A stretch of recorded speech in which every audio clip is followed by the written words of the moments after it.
But let me stop right there and go back to a scene that occurred to me a couple of weeks ago at Walmart, which is my favorite little miniature utopia on this world. I love Walmart. So I needed a set of headphones. I thought, where can I get them? Walmart, of course. You don't know where to get something? Get it at Walmart. So I drove to Walmart. Sure enough, they had a set of headphones. But before I got to the headphones, I got to the vegetable aisle where they have every kind of like amazing fruits and vegetables from all over the world. And there was a guy going through the vegetable stand, and he was hurling vegetables, from the stand and fruits from the stand into a big basin. He was hurling it, boom. They were landing in this basin, and I just stopped in my tracks. I thought, this is unbelievable. This is food. What's going on here? Is he buying all this stuff or what? No. He's throwing it away. Why is he throwing it away? Because it's a little bit old, right? It's got some like brown spot or something, like the apple's got a mushy thing, or the bean has got a little thing on it, or whatever. So he's throwing all this imperfect food away. Why is he doing this? Because Walmart is wasteful? No. Because the consumer doesn't want to see that stuff. You don't want rotten fruit.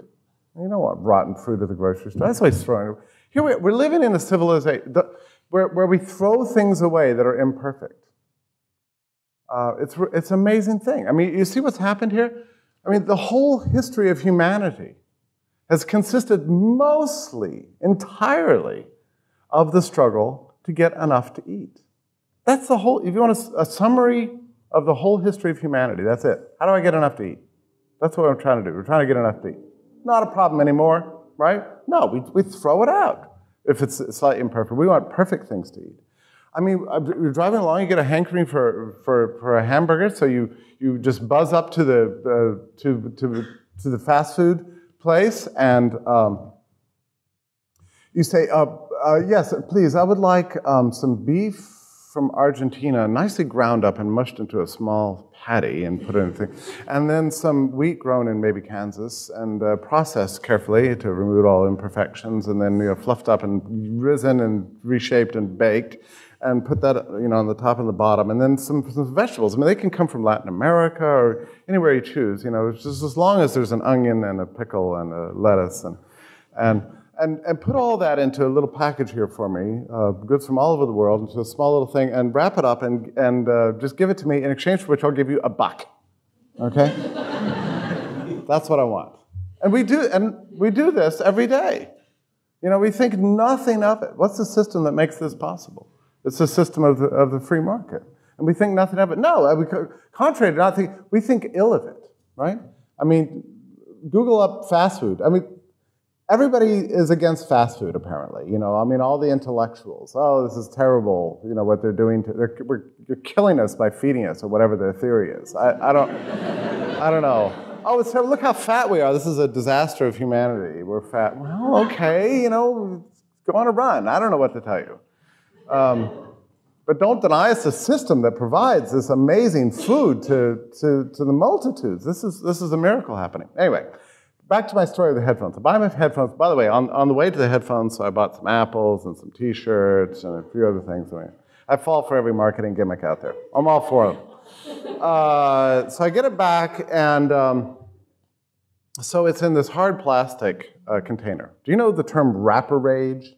Wrapper rage.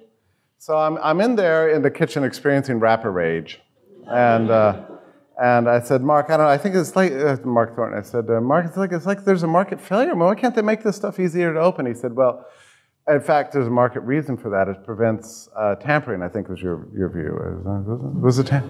What is it? Oh, shoplifting. Yeah, not tampering, shoplifting. How does that prevent? You have to tell me about that later. Anyway, he had some complicated theory. Explain to me the reason why things are packaged in the way they are. Oh, because it makes the package bigger. Right, okay, there you go. And you can't haul the thing out. Okay, so there's a reason for that. Property rights. So there's a reason for everything, you see. And I said, well, I'm fed up with this. So I got a knife, and I began to saw, and you can't believe it. I got it out of the package, got it up to my office, and realized I had cut the cord in half with my knife. I just sliced right through it. I'm an idiot. Okay, so No, I don't know what the deal is with cords these days. They're very, I mean, what do they contain, like fiber optics or something? I mean, you can't, so when I was young, if you cut a cord, it was no problem at all. You know, you just kind of like remove some insulation and tie them back together, use a little Scotch tape, and you know, stick it back together, and it worked again, okay? That's apparently not true anymore, you know? Because I'm embarrassed to even admit it, but I tried it, you know, I thought, well, it's not a problem, you know, and I kind of opened it, I thought, well, there's some complicated stuff in there, you know, but anyway, surely it works, and I put some Scotch tape, it's plugged in, of course it didn't work. And so I sat there, again, just as bad off as I was before, for a few hours thinking, well, I still have to get my headphones, this doesn't work, how am I going to explain this? I was nervous to have to explain this even to Doug, because I had actually spent, you know, I think $20 or something of the Institute money on this thing, because I had justified it. And so he said, well, go take it back. Well, this is, you know, I thought, well, this is embarrassing. Am I going to go back to Walmart with my, you know, thing? But anyway, after late afternoon, I thought, well, I've got to at least attempt it. And my boss, after all, told me to go take it back, so I'm going to take it back. So I went back, and I'm standing in line. So I'm at this weird area of Walmart. This is not vegetables, this is not t-shirts, this is not electronics, this is returns, okay? So this is a very interesting place because they've got like 2 or 3 cash registers with these employees that just, whatever they're paid, it's not enough. And there's people standing behind the register, and they're carrying, just lugging on all this junk, you know.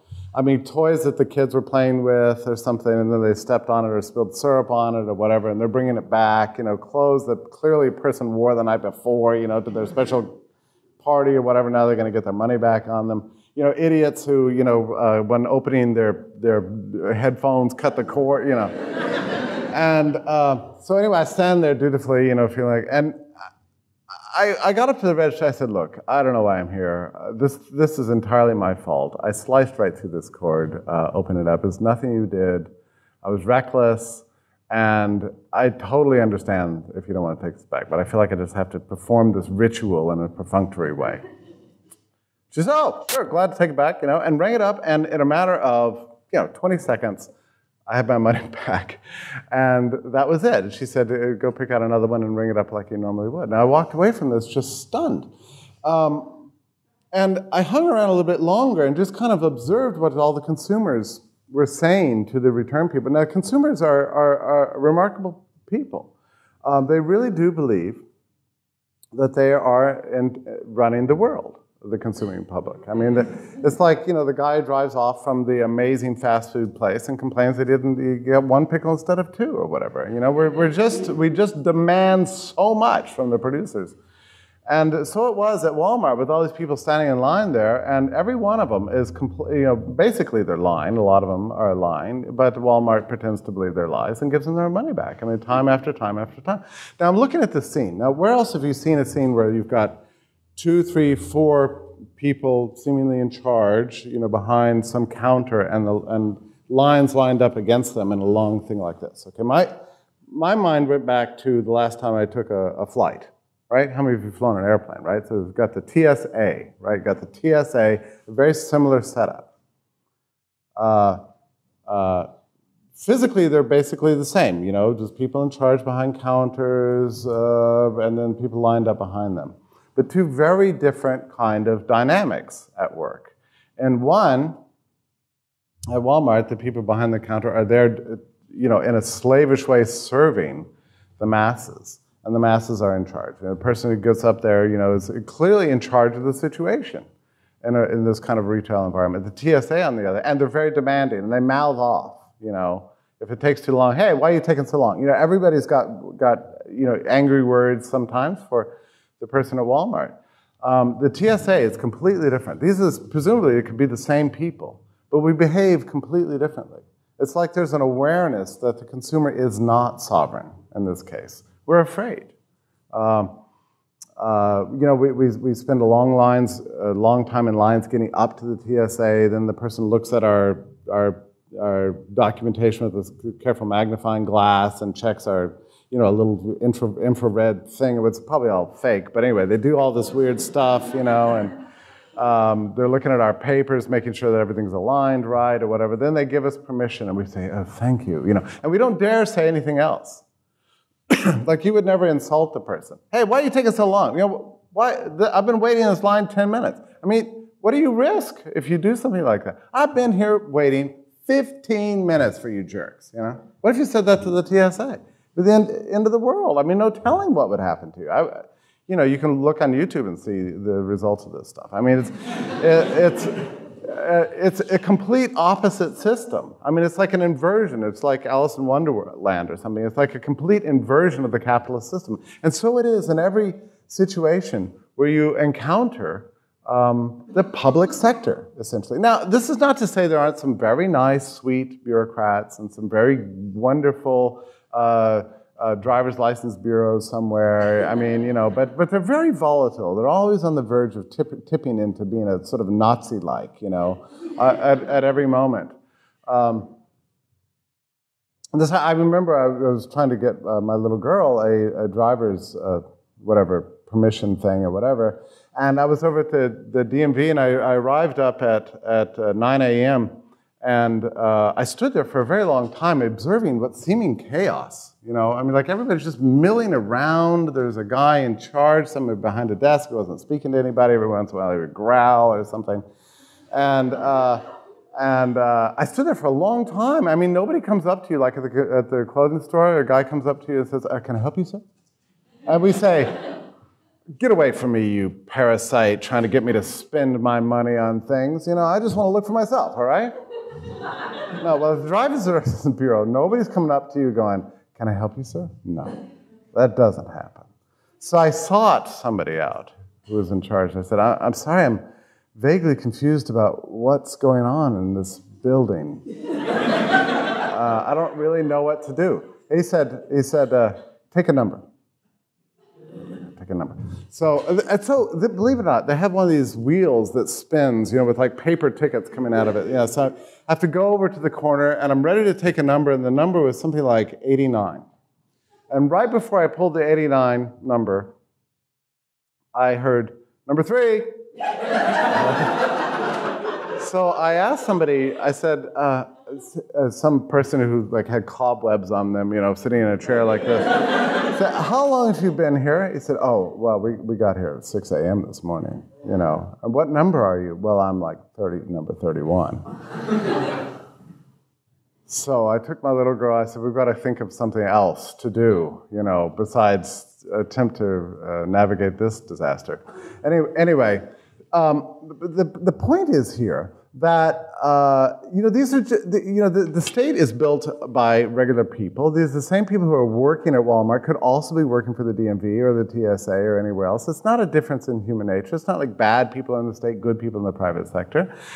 These are all just people. It's not like we are in charge of the world when we're returning our goods after destroying them, to the Walmart returns counter, and then suddenly we arrive at TSA and we feel, like slaves and we behave like slaves. We have a personality transplant. No, the only difference is an institutional difference. In one institution, in the market, the consumer is in charge of all productive activities. In the other, in the state is in charge of everything, whether it's productive or not, and mostly it's not. So that's the only difference between the two systems. And those are the only two systems really that exist. That's essentially our choice. And it's always been our choice from the beginning of time. Now reflect on what it is that economics contributes by observing the existence of a system in which the masses, the whole of society, all individuals in society are essentially in charge of the shape of civilization. What gets produced, how much gets produced. I mean, by observing this, economics discovered something unbelievable and unprecedented in all of human history. If you go to your political science classes, you're going to learn what every political philosopher has said since the beginning of the printed world, from the ancient world to the present. And almost all of them get it wrong. They all believe that the right means to the just, beautiful, prosperous, moral society is somehow changing, manipulating, adjusting the state in some respect. And very few have ever bothered to look outside of that and notice that all of the goals that they want, a just society, a free society, a prosperous society, a moral society, is achieved not within the state structure, but completely outside of it. This is the essential problem, intellectual problem, of the history of the printed word. I'm just now reading a book by Francis Fukuyama called, it's his new book, it's number 8 on the New York Times bestseller list. It's called, something like the origin of political order. Okay, so I'm plowing through this gigantic book, 800 pages, which ends by saying that there's going to be a volume 2, which, is not, I mean, I do this and I'm still not finished, There's not a page in this thing that actually addresses this key problem. He, like most all political philosophers in all of human history, have tried to solve all the problems of humanity by looking at the wrong sector of society. They're looking at the state and failing to notice the market. It's like political philosophers are like people who observe, something like a house having been built and trying to understand how that came to be and thinking, well, we need a society of these houses. And then one of them observes that, it seemed to have gone up in the spring. During springtime, this house seemed to have emerged from the ground. What can we do to make sure that spring lasts a little longer, maybe begins a little earlier, and maybe lasts all year? And they spend all the rest of their time puzzling about the weather. I mean, it's essentially a failure to understand cause and effect. Without understanding that, no, actual humans built the house and they did it for a reason. That's essentially what economics addresses. And that's its great contribution.